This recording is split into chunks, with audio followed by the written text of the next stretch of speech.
Hey everyone, Matt here on another edition of Ask Ron. Ron, how are you doing today? Very good. Very good. Ready to go. Nice. That's what I like to hear. All right, let's go ahead and jump right into the questions we have for this week. First one we got is from Phil, out or up in Ohio, out and up. That's up for us. Phil says, I'm running into a number of incidences where sellers do not want to lease option their property or buy subject to their mortgage because they need to get their loan off the books in order to qualify for a loan on the next house. This was particularly a problem on a house where the seller had a VA loan and wanted to get the loan paid off to maintain his VA eligibility to get a mortgage on the next house. Is there a way around this? Well, yes. First of all, if you lease option it, nobody's going to call the loan due, and VA don't do that anyway, even if they sold it to you with owner financing. But when the seller's insisting to get the loan out of their name, there's not very much leeway you have with that one. There's not many things you can do to make that happen. You're certainly not going to go to the bank and get a loan to pay off their debt. So if they absolutely have to have their debt paid off to do the deal, then you're not doing the deal. It's really that simple. Now, the VA eligibility is a tricky thing that most people really have very little information about. Just because they own one house with a VA loan does not mean they can't own another house, depending on the remainder of their eligibility and, of course, their cash flow. But if they were to lease option the property to you, the lender would give them credit for 75% of that rent. That means that you would have a 25% of the balance, which may or may not create a bad debt to income ratio for you. So that's the only key. You need to ask a mortgage lender, not the bank. Somebody's in the business of making these VA loans, and ask them to recite you what the current rules are and how to end this eligibility thing. In fact, if you make a note here, Matt, get somebody here locally or anywhere, I don't care where they're at, and I'll do a podcast with them and explain how to calculate the eligibility, down payments required, qualifications required, and all that on a VA and an FHA loan. Are you making a note? Yep. That's Okay. right. If Matt writes it down, it's coming. Got that right. All right, perfect. Good question, Phil. Yeah, it was. All right, Ron, moving on to the next question. We have Rolando out in California. Orlando. Rolando says, Lou Brown mentioned that owning a property in a land trust is an exception to the due on sale clause. Is this correct? No, yeah, I misunderstood what he said. Putting a property into a land trust actually triggers the due on sale clause if the lender wants to do it, unless the owner's putting their property in their land trust and they're the beneficial interest. And that's what you probably didn't hear.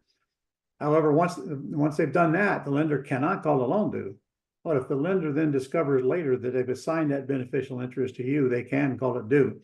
But if I were you, I wouldn't worry one lick about all that stuff because the bank's not going to call a loan due as long as somebody's making payments on it. That's the last thing they want, especially in this declining economy, is to take houses back that somebody's actually willing to pay for. I'm not catering to the bank. I don't care what the bank does, because if I buy it with any kind of seller financing, remember, I'm not going to be personally liable on the debt because I'm buying in a land trust. The land trust is guaranteeing the debt, but the only thing the land trust owns is the house. That's the collateral for the debt. Therefore, no personal liability to you. So a land trust work in all 50 states. And you're a Gold Club member. We got a course on here on land trust. Go to your resource section on your front page and go up to the top of the search box and just put in land trust and watch all the stuff that comes up on that subject. Right. We have quite a bit of material on land trust. Yeah. In fact, we just came out with some short social media videos on the topic as well. Yeah. How am I doing on social media? Ron, your most viewed video has over 4 million views, and that's in less than a month. So I think we're doing pretty good. Damn, I must be important, huh? A lot of people think so. Yeah. Got them fooled, don't I? I don't know. I think you're doing pretty good, especially with the shirts you got on the videos. Really? They're Yeah. they're a big hit. I can tell by the way you're saying it. Yeah.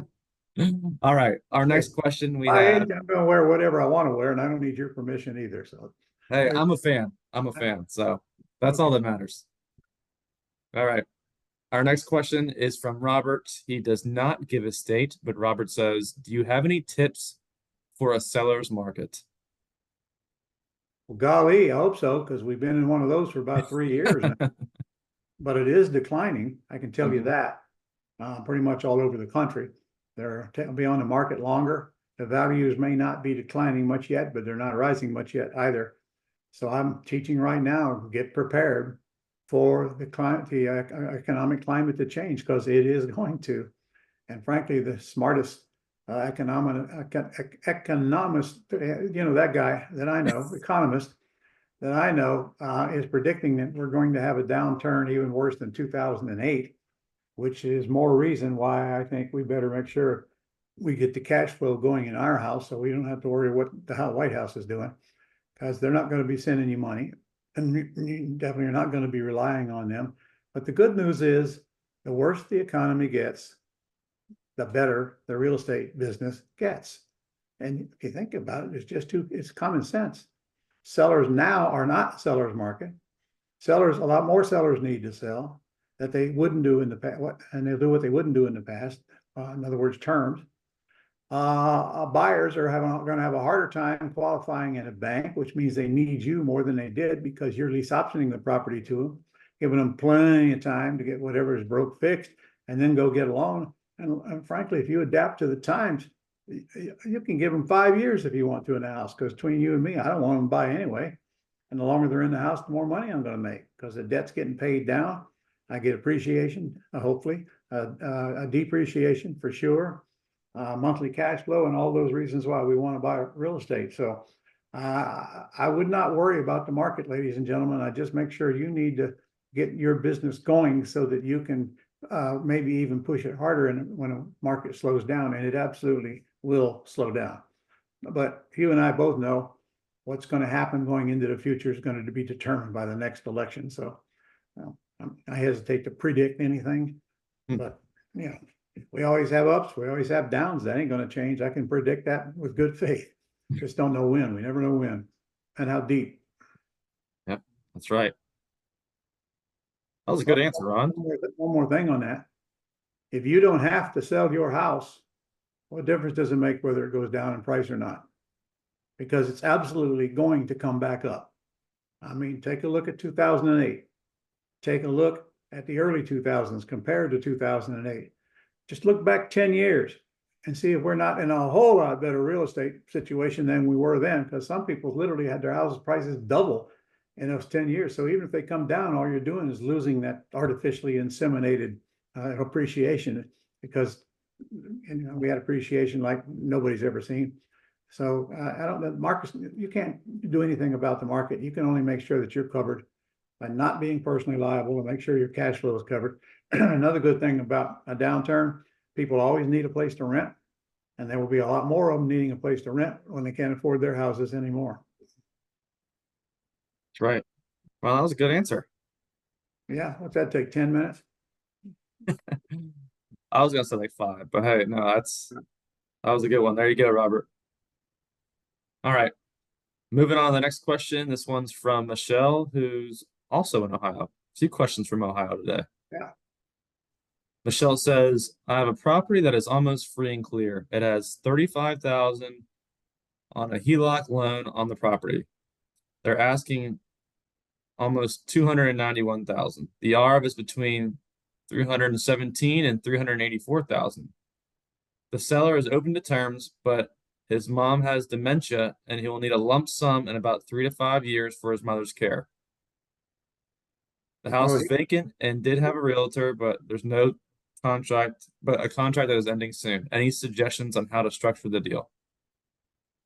well, you can buy it on terms up there. It's probably going to be a land contract, and you can put a balloon in it if you want. But frankly, nobody knows how long mom's going to be around. So if he says 5 years, that's good. You'll do a 5-year balloon. Remember now, your land trust is buying the property, And they're not liable, you're not liable for anything. The land trust is liable for the debt, but the only thing in the land trust is the house. So house is liable for the debt, no debt on you. So I don't mind at all if you put in there a 5-year balloon, even a 4-year balloon to satisfy them. But mom could go next week, they don't know. But then you're not obligated to cash them out. So if you do a 5-year balloon, it just means that you need to be preparing to get that loan paid off way before that, which means you take your tenant buyer and you help them get whatever broke is fixed and get them qualified for a loan just for that. But let me ask you a question. Who was it? What was it name? This was Michelle in Yeah, Ohio. hey, Michelle, sorry. Um, Ask yourself this. What happens if 5 years come around and I can't pay the balloon? And you should ask yourself that question. I'm sure you already have. That's why you asked the question, would be my guess. Okay. Well, the answer is the seller's got two choices. They can take the house back if they want to and list it if they want and cash out of it, or they can extend your term. All right. So it's their choice, not your choice. Either way, it's not going to hurt your credit. It's not going to hurt your financial statements. It's not going to hurt anything except maybe your feelings, because you would have liked to have paid them off because you made that promise. And you should do everything you can to get them paid off. But you have to always ask yourself, what if the worst happens and I can't pay them off? You buy it in a land trust and give them seller financing, you don't ever need to worry about the worst, okay? Just keep an eye on your 5-year balloon if it even gets that far. And of course, if your first tenant buyer moves out in say 2 years, you probably want to get one that's just a wee bit more qualified to go in there for the second 3 years to have a better chance of getting the loan approved. And then you can put pressure on them all along the way if you want, and to help whatever they need help with, you can provide it. You can go to screen2tenant.com. It'll tell you what they're needing. It'll tell you their credit score now. It'll tell you how long it will take to get that tenant buyer to a point to where they can go get a loan. That's just part of the big old whopping $50 they charge you to screen your tenant for you. And so the closer you get to the date, the more you want to put somebody in there that has a really good chance of getting a loan. And don't forget, by that time you should have a big old chunk of equity in it. Well, worst case, you can always list it with a realtor and sell it and cash out of it, maybe at the end of the 4th year, perhaps. And frankly, you can do that even with a tenant in it. But if one were to move out about that time, maybe that's the best thing you do, is just list it with a realtor and get it sold, cash them out. Always an exit strategy. Don't worry about the small stuff. That's right. There you go, Michelle. All right, Ron, we come to our last question of the day. This one's from Jim. He does not give a state, but Jim says, what do you tell the seller when they ask for a track record of past deals that you've done? Okay, well, Jim, I'm assuming you have no track record. That's why you're asking that question. So the answer would be, I work with a group of investors who buy multiple houses every single month. And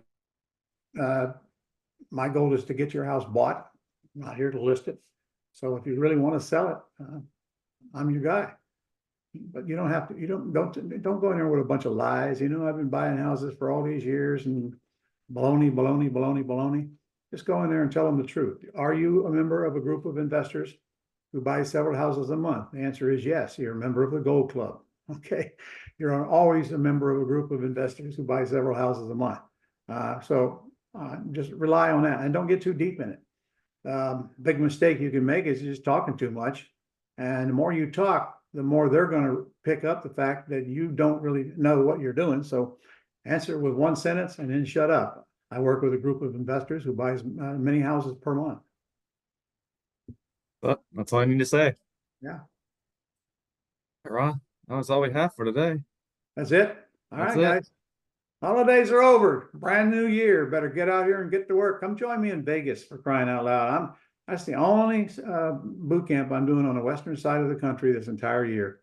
So come to Vegas, enjoy the surroundings, spend an extra couple of days there, get some shows going at night, and let me train you along the way and bring some leads, and we'll get you some deals that way more than cover the cost of your training, plus all the money you lose at Vegas. I might even get Beverly to give you a lesson on video poker, and don't think she ain't qualified, because she is qualified. I ain't gonna go any deeper on that.